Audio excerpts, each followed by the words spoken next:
অনেকবার ডাকলাম, এগিয়ে যাও, দেখো।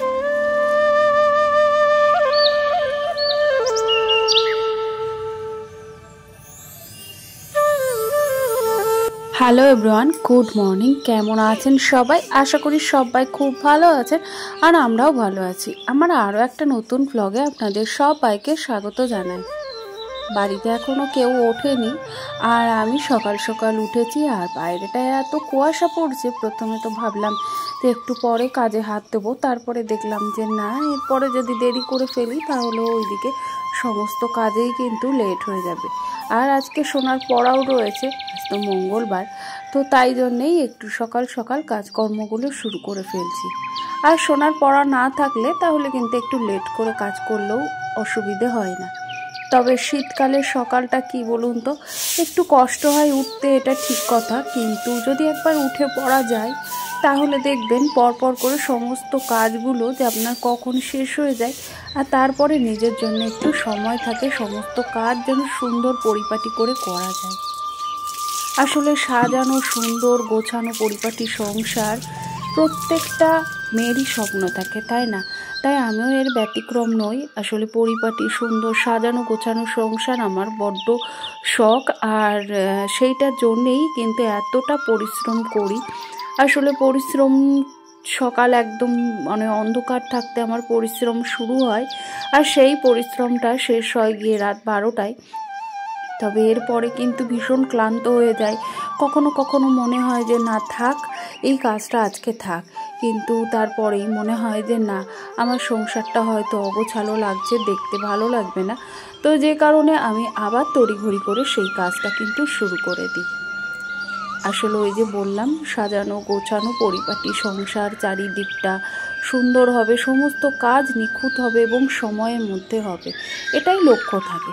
সকালবেলায় উঠে কত তাড়াতাড়ি কাজগুলো করব, কতটা কম সময়ের মধ্যে করব, তারপরে সেই সময়টুকু বাঁচিয়ে রাখি আমার নিজস্ব যে সমস্ত কাজগুলো থাকে, ইউটিউবের কাজ বলুন, তারপরে সোনাকে একটু সময় দিতে হয়, তাকে পড়ানো, দেখানো, তাকে নিয়ে যাওয়া নিয়ে আসা, এছাড়া সংসারের এক্সট্রা কাজ, এইগুলো করার জন্যে রেখে দিই।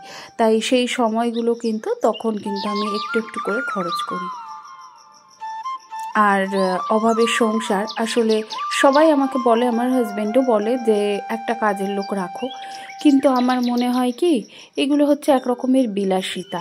কাজের লোক রেখে কাজ করানো, তারপরে মানে কি বলবো, সমস্ত কিছু নিজে হাতে করে কাজ করা, নিজের সংসারে নিজে গুছিয়ে কাজ করা, সেটা যতটা পরিপাটি করে আমি করব, সে কিন্তু অতটা পরিপাটি করে করবে না।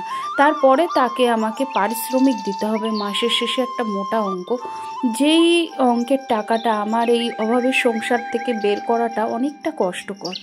আসলে দিন আনা দিন খাওয়া, স্বামীর অল্প ইনকাম, তার থেকে একটু একটু করে বাঁচিয়ে নিজের শখ পূরণ করা, নিজের সংসারটাকে সাজিয়ে গুছিয়ে রাখা, এইগুলো করি। আর এর মধ্যে মনে হয় যে এই বিলাসিতাগুলো আমার একেবারেই পছন্দ না। বিলাসিতা জীবন, কোনো কিছুর অপচয়, কোনো জিনিস বেশি খরচ করা, এইগুলো আমার পছন্দের না। আমি মনে করি আমাদের মধ্যবিত্ত ঘরে যতটা হিসেব করে করে চলা যায় ততটাই কিন্তু নিজেদেরই ভালো ভবিষ্যৎ পথে। তখন নিজেদের তো একরকম, নিজেদের পরবর্তী যেসব জেনারেশান থাকে তাদেরও কিন্তু ভালো হবে। তো এই তো এদিকে সোনাকে প্রাইভেটে দিয়ে এই মাত্র বাড়ি এসেছি, আর সোনার অঙ্কের টিচার তার মা আমাকে এই যে ধুতরা ফুলটা দিল। তবে আমি এই ধুতরা ফুলটা এই প্রথম দেখছি আর কি, লাল রঙের ধুতরা ফুল। আমি এর আগে কখনো কিন্তু এরকম লাল ধুতরা দেখিনি, সাদা ধুতরা অবশ্যই দেখেছি। আচ্ছা, আপনারা কি দেখেছেন? দেখলে অবশ্যই আমাকে জানাবেন। আমি এই প্রথম দেখলাম, আর ভীষণ ভালো লাগলো। বাবা মহাদেবকে ফুলটা আজকে মা দিয়েছে পুজোয়, আর মা আসলে ফুলগুলো দেখতে পাচ্ছিল না, তাই আমি এগুলো একটু একটু করে মাকে ফুলগুলো তুলে হেল্প করে দিচ্ছি। আর সকালবেলায় এই ফুল তোলা, পুজো করা, এই কাজগুলো আমার খুব পছন্দের। আসলে মা করে বলে আমি আর সেইভাবে এই কাজগুলো করতে পারি না। আর এইদিকে ফুল তুলে সঙ্গে সঙ্গে বেডরুমে এসেছি, দেখলাম সোনার বাবাও বাইরে গেছে ফ্রেশ হতে, তাই জন্য ভাবলাম বিছানাটা একেবারে গুছিয়ে ফেলি। আসলে ও তো একটু ভোর করে ওঠে, কারণ হচ্ছে ওর তো মানে আমাদের তো গাড়ির কাজ, মানে গাড়িতে কাজ করে, কন্ট্রাক্টারি কাজ করে, তো সেখানে কি হয় ওর যে টিপটা সেটা একদম ভোরবেলা থেকে শুরু হয়, ওকে প্রত্যেক দিন 6টার মধ্যে উঠতে হয়, শীত গ্রীষ্ম বর্ষা। আবার ওইদিকে রাত 9টা 9:30, শীতকালে অনেকটাই রাত, আবার গরমকালে কিছুই না, তবে গরমকালে ভীষণ পরিমাণ গরম হয়। আর যেখানটায় গিয়ে মানে হল্ট হয় গাড়িটা আর কি রাত্রিবেলায়, যখন তো বাড়ি আসতে পারে না ওখানেই থাকে, তো সেই জায়গাটা একেবারেই পল্লীগ্রাম, মানে আমার বাপের বাড়ির যে দিকটায় সেই দিকটাতেই আর কি থাকে। তো এই সব মিলিয়ে মিশিয়ে আর কি ওর প্রত্যেক দিনের অভ্যাস ভোর করে ওঠা। তবে ওকে বাড়িতে থাকলে আমি বলি যে তুমি এত তাড়াতাড়ি উঠো না, একটু পরে উঠো, কিন্তু সেটা ও শোনে না, ও ঠিক ভোর করেই কিন্তু ওর ঘুম ভেঙে যায়। আসলে কি বলুন তো, ঘুম ভেঙে গেলে দেখবেন আর ঠিক থাকতে ইচ্ছে করে না বিছানায়। আর ওদিকে সমস্ত ঘর দোর একটু গুছিয়ে গাছিয়ে এদিকে চলে এসেছি ফ্রিজের মধ্যে কী কী জিনিস রয়েছে। তাহলে গতকালকের আটা মাখা অনেকটা রয়েছে, সেই সাথে দেখে নিলাম আর কি কি রয়েছে, কারণ আমি প্রত্যেক দিন রান্না শুরুর আগে ফ্রিজটা একবার দেখে নিই, কারণ অনেক সময় কি হয় অনেক কিছু থেকে যায়, তখন সেটা আর মাথায় থাকে না, এই পরে খাবো এই করতে করতে ভুলে যায়। তাই জন্যে যাতে খাবার নষ্ট না হয় সেই কারণে আর কি সমস্ত কিছু চেক করে তারপরে রান্নাঘরে আসি। আর এখন সকালবেলা একটু জলখাবার করে নিচ্ছি। গতকালকে লুচি করেছিলাম, তো সেখান থেকে অনেকটা আটা আর ময়দা মিক্সড আর কি মাখা ছিল, তো সেইটা গতকালকে বেঁচে গেছিলো আর কি, সেই ময়দাটাই আমি বার করে নিলাম। আর সেটা থেকে রুটি করা ঠিক যাবে না, ওই জন্য ভাবলাম কড়াইয়ের মধ্যে তেলও অনেকটা রয়েছে, তো সেই কারণে ওই তেলটা দিয়েই আমি আর কি পরোটাটা বেলে নিচ্ছি। পরোটাটা বেলে সুন্দর করে ভেজে নিচ্ছি। আসলে আমার শ্বশুরবাড়িতে এরকম ছাকা তেলে আর কি ওরা পরোটা লুচি এগুলো খায়, লুচি তো ছাকা তেলেই হয়, কিন্তু পরোটাটা অনেক সময় অল্প তেলেও হয়, কিন্তু আমার শ্বশুরবাড়িতে কিন্তু ওরা এইভাবেই খাবার খায়। আসলে ওরা এরকমভাবে খেয়ে অভ্যস্ত, অনেকটা তেল মশলায় খাবার, তবে আমি এখন অনেকটা কম তেল মশলায় করার চেষ্টা করি। আর আমার আর আমার সোনার ঠিক এইরকম ছাকা তেলের পরোটা ঠিক পছন্দ না, আসলে অল্প তেল দিয়ে সেকে যে পরোটাটা ভাজা হয় সেটা আমাদের বেশি পছন্দ। আসলে কি বলুন তো, সংসারে চলতে গেলে প্রত্যেকের পছন্দই কিন্তু আলাদা হয়, তাই না? প্রত্যেকটা পরিবার আলাদা হয়, প্রত্যেকের পরিবারের সদস্যরাও আলাদাই হয়, তাদের পছন্দও আলাদা হয়, প্রত্যেকটা পরিবার ভিন্ন ভিন্ন পছন্দের হয়। যেমন দেখুন আমার পরিবারের লোকজন যেটা খেতে পছন্দ করে, আমার পাশের বাড়ির যে পরিবারের লোকজন তারা কিন্তু আবার অন্য রকমের, তারা কিন্তু আবার এই ধরনের খাবার পছন্দ করে না। তো এই আর কি মিলিয়ে মিশিয়েই আমাদের সবাইকে আর কি চলতে হয়।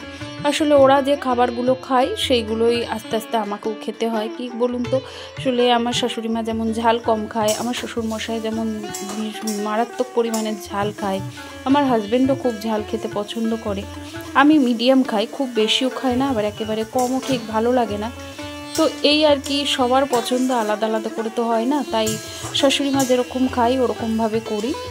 আর নিজের পছন্দটা তো হয়ই না, কারণ ওদের জন্য একরকম করব, আমার জন্য একরকম করব, সেটা আর হয়ে ওঠে না, সেটা তো আর করা যায় না সব সময়। তাই জন্যই এইভাবেই করতে করতে এখন অভ্যস্ত হয়ে গেছি। ইচ্ছে না থাকলেও অনেক সময় ওদের পছন্দ অনুযায়ী চলতে হয়। তবে এখন চেষ্টা করি তাদেরকেও একটু কম তেল মশলা খাওয়াতে, কারণ আস্তে আস্তে ওনাদেরও বয়স হচ্ছে, আর বয়স হয়ে গেলে প্রত্যেকটা মানুষকে কিন্তু খাবারের দিকটা একটু সংযত হতে হয়। যদি খাবারটা সংযত হয়ে খাওয়া যায় তাহলে দেখবেন হজম শক্তিটা অনেকটাই ভালো থাকে। আর এমনিতেও বয়স হয়ে গেলে হজম শক্তি সমস্ত জিনিসই আর কি একটু কমে যায়, তো তাই জন্যেই আমি চেষ্টা করি তাদেরকে একটু তেল মশলাটা কম দেওয়ার। তবে হ্যাঁ, সব সময় আর সেটা হয়ে ওঠে না, ওই যে বললাম আসলে মানুষ তো অভ্যাসের দাস, আমারও ওদের সাথে থাকতে থাকতে এইরকমভাবে খেয়েই অভ্যস্ত হয়ে গেছি।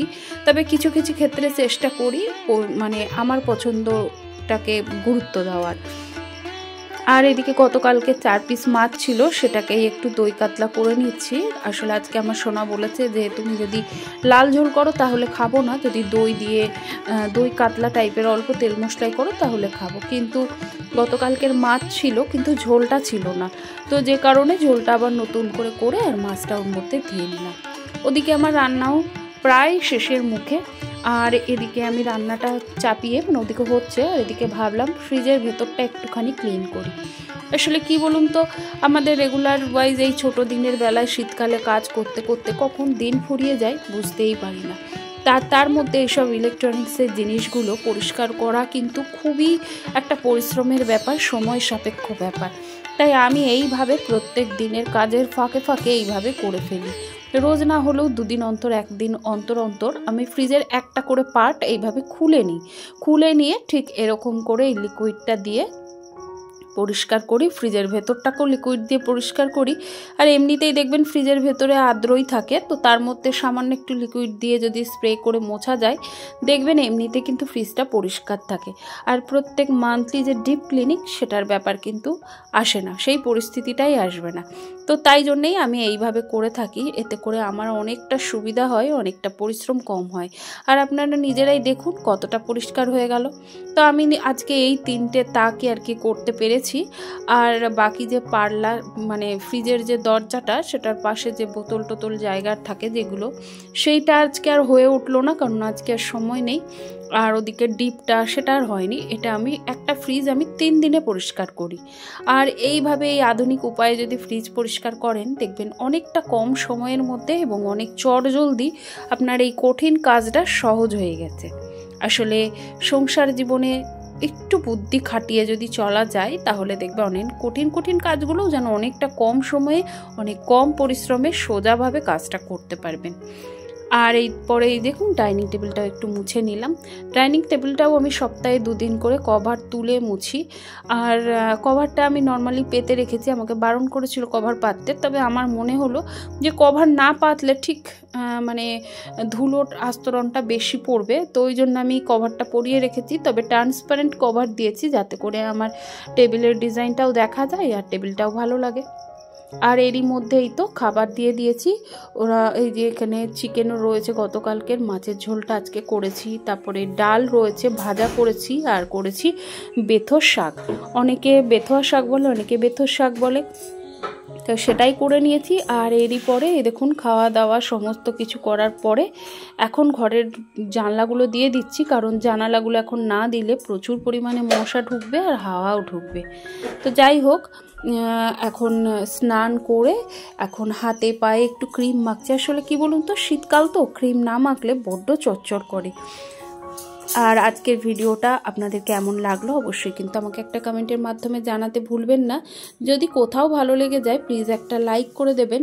আর এই ধরনের ভিডিও যদি আরও দেখতে চান, চাইলে কিন্তু চ্যানেলটাকে সাবস্ক্রাইব করে রাখতে পারেন। আর আপনাদের মধ্যে অনেকে আমার অনেক ভিডিওতে এসে কমেন্ট করছেন, আপনাদের কমেন্টগুলো পড়ে আমার সত্যি খুব ভালো লাগছে। নতুন নতুন ভিডিও করার আমি আরও মোটিভেট হচ্ছি, নতুন নতুন ভিডিও করার আগ্রহ আমার অনেকটা বেড়ে যাচ্ছে। তো যাই হোক, আপনাদের প্রত্যেককে আমার পক্ষ থেকে অসংখ্য ধন্যবাদ, অসংখ্য ভালোবাসা জানাই। আর প্রত্যেকে নতুন বছরে খুব ভালো থাকবেন, সুস্থ থাকবেন। তাহলে চলুন আজকে আপনাদের সুস্থতা কামনা করে আজকের ভিডিওটা আমি এখানেই শেষ করছি। আবারও দেখা হবে নতুন কোনো ভিডিওর সাথে। ততক্ষণের জন্য সবাই খুব ভালো থাকবেন, সুস্থ থাকবেন। আবারও দেখা হবে।